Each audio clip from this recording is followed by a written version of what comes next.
Yeah, I always carry a ski mask with me. Do you actually? Yeah. What, and run in like you're going to rob the place? Just like, ski mask, hoodie up. Wait, do you mean the one, not the full balaclava type? Yeah. Well, a squid game. Ed, that's really scary. How else do you think I'm going to get around? A wig? I'm not robbing people. I'm going to go and get a sandwich. Like, it's not... Let me live, mate. Let me live. Since I can wear a ski mask, I can get back on the tubes and trains. Yeah. Fair enough. People avoid me as well. No one wants to sit sure next they to me. do. Elton's husband, David, I bumped into him outside a tube, but I forgot that I was wearing a ski mask and like a North Face jacket zipped up. And I went to go and say hi to him, and he turned to me as if he was going to punch me, and I was like, no. Right now, joining the chat. Oh, it's only Ed Sheeran! Yeah! How are you, Ed? Come on, lad. Last time we saw you, you came into Leicester Square on a pink open-top bus. Yeah. Yeah. It was fun. Yeah, it was great. And you gave me a cake. Thank you. Yeah. Do you know what? I rated that because that was promoting Azizam, and you at that point made us come to you. That was the podcasters, the radio presenters, and I thought, is this part of your whole work smarter, not harder thing? No, I felt. Do you know what I felt was? I've been doing this for like 15 years, and sometimes you feel like you just go through the motions, and it's a kind of box ticking exercise of we do this and we do this and we do this, and I felt that was just felt a little bit different.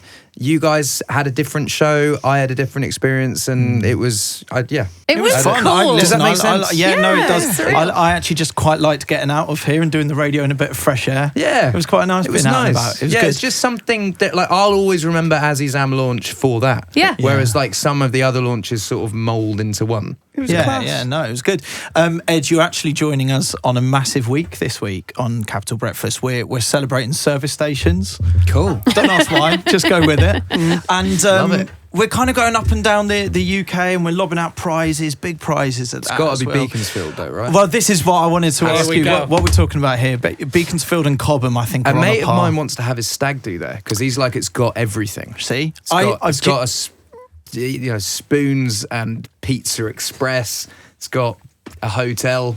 What else could you need? Why are people... This is what we're learning this week. People are actually obsessed with service stations, aren't they? We thought it was just Chris Stark, but seeing now that maybe there's more to it, Chris. No, it's good. It's good. I've been on worse holidays than Beaconsfield. Yeah, you know, I mean, you it's- definitely know when a service station is grim. So I think if it's got good stuff, because that's all you kind of want. If you're on like a 7-hour drive, you want a bit of comfort. You sort of want to see the Golden Arches every now and then. Yes, It doesn't just correct. want to be, when it's like a kind of knockoff and you're like, I don't want to. Yeah, when it's the archers, but they're facing the wrong way, and you're like, no, it's not the right one. Do you duck out at the services still? Like, you manage to make it work? Yeah, I always carry a ski mask with me. Do you actually? Yeah. What, and run in like you're going to rob the place? just like, ski mask, hoodie up, go in. Sounds like that Get my scene from food. Max and Parry. Get that kook around. Yeah. But No one really notices. I guess since COVID, ski masks are sort of socially acceptable. I don't know. Wait, do you mean the one, not the full balaclava type? Yeah. Well, a squid game. Ed, that's really scary.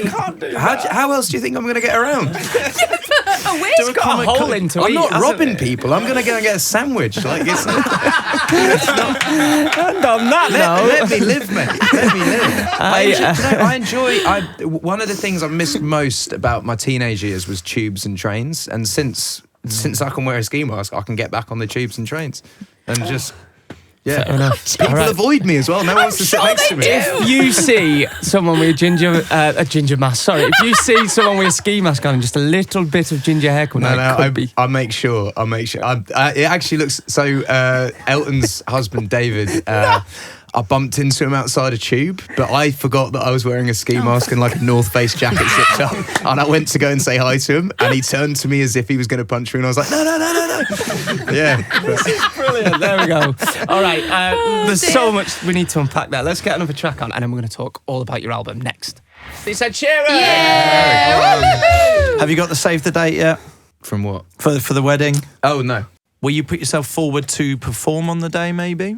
No, I think if you're going to, like, my vibe if I'm going to a mate's wedding is, like, you usually just want to cut loose, you know? Yeah, I agree with that. But I think it's kind of awkward because when it's your friends, you sort of, I don't know, to a certain extent, you get a blight. Like, I always get roped into DJing mates' weddings. Yeah, but then I end up in a... that's my point, because you can't, like, if for you to be a good DJ, you can't be, like, half cut. Yeah. But at your mate's wedding, you will be half cut. Yeah, so it's whether they're willing to compromise on you being absolutely battered, but but doing the thing at the same time. That's the thing, and I think if it's a high pressure wedding as well, like. So you don't want true. to pitch yourself to be playing at the wedding. Nah, I think that'd be a little bit weird. Yeah, He just wants to have a nice merry time. That's fair enough. Yeah, I fair. get that. I always get asked to be MC. That's the worst. Yeah.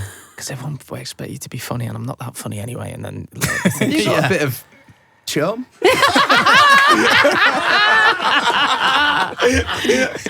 I'll take that. And on that bombshell, Hey, let's get on right now. Your new track, Camera, that we have been playing loads on Capital Breakfast. This is just beautiful. And we're saying as well it's going to be played at loads of weddings, do you think?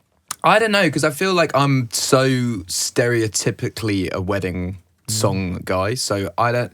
Sometimes songs, they just like, they are or they're not. I think Perfect and Thinking Out Loud are so like entrenched in wedding culture that it'd be quite difficult to scoop them out. Yeah, you're right. Yeah, also, I think wedding versions of other ones of your songs are actually, I see more and more of now. So you get slowed down versions of Shape of You, for example, and then the bride coming out. yeah, to I know that. what you mean. Yeah, I like that. Has anyone ever sung one of your songs at a wedding you've been to? Yeah. Yeah. I often get it where like the wedding band will be like, come on. Obviously. Yeah. And the thing is, if you've had a few, you're like, you yeah. usually do. Yeah. Have you seen the Bon Jovi clip where she sings it? Yeah. That I felt like that was a bit unfair. Yeah. Yeah. That was a bit awkward. Also, he's had like sort of vocal surgery and stuff like that. So he's kind of there being like, I'm not going to sing. right. Yeah, he's had a couple of years off not singing. And we're joined by the man himself right now on Capital Breakfast. It's Ed Sheeran! Yay! Come on. Ed, we've been playing that loads, and your new album is out right now. I've noticed it's got 13 songs on. Now, as someone who's extremely superstitious, does that not bother you at all? No? It was meant to have 12, and then there was one song that Cherry loved, and she was like, this has to go on the record. Oh. Was that the vow? No, it's called Heaven. It's the last tune. And so I put it on, and I feel like, I don't know, I've never really been superstitious like that. I'm superstitious with other things, trying not to speak things into existence if they're negative. Yeah. That's Yes, the only same. thing. Yeah. So I only like positive speaking things into existence. But yeah, numbers not so much. So yeah, I've never really been scared of Friday the 13th either. It was. Yeah, I'm the same. Have you had a bad Friday the 13th? I think it's passed on to you. Like, my mum, like on New Year's Day, you can't put a wash on in my house, and everyone's like, "What?" Yeah, I'm weird about some superstitions though. New shoes on the table for some reason. Yeah. I'm always like, Yeah. nah, I can't. It feels a bit wrong, that anyway. Yeah.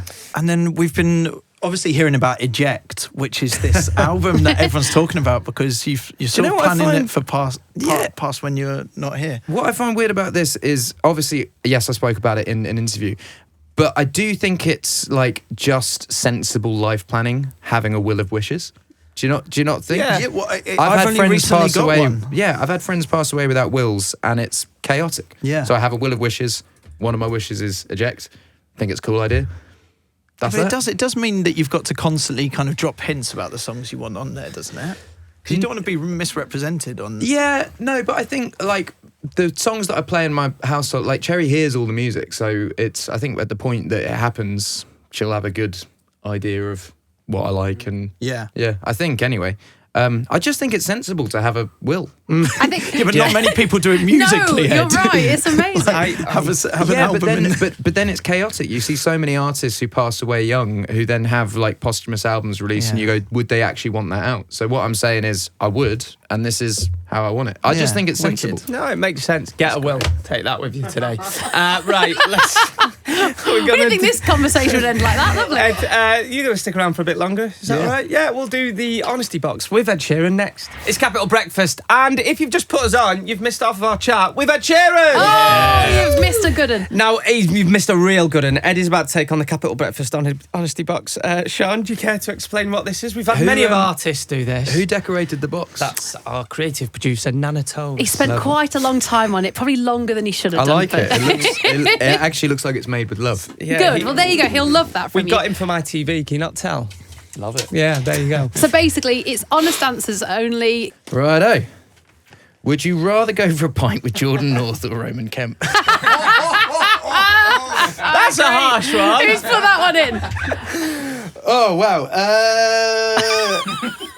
It's the honesty box. Yeah, do you know what I'm finding actually? And I hope you don't take offence to this, but because Roman's working for Sky Sports now, I get real dirt from him on football news. I got football news. No, but he told me some dirt yesterday at the one show where I was like, right. So in the interest of honesty, Roman, and it's for football scoops. Yeah, but you're saying that, Roman. What's your football scoop then? Tell me your football scoop. If it's better than Roman's, then we're in.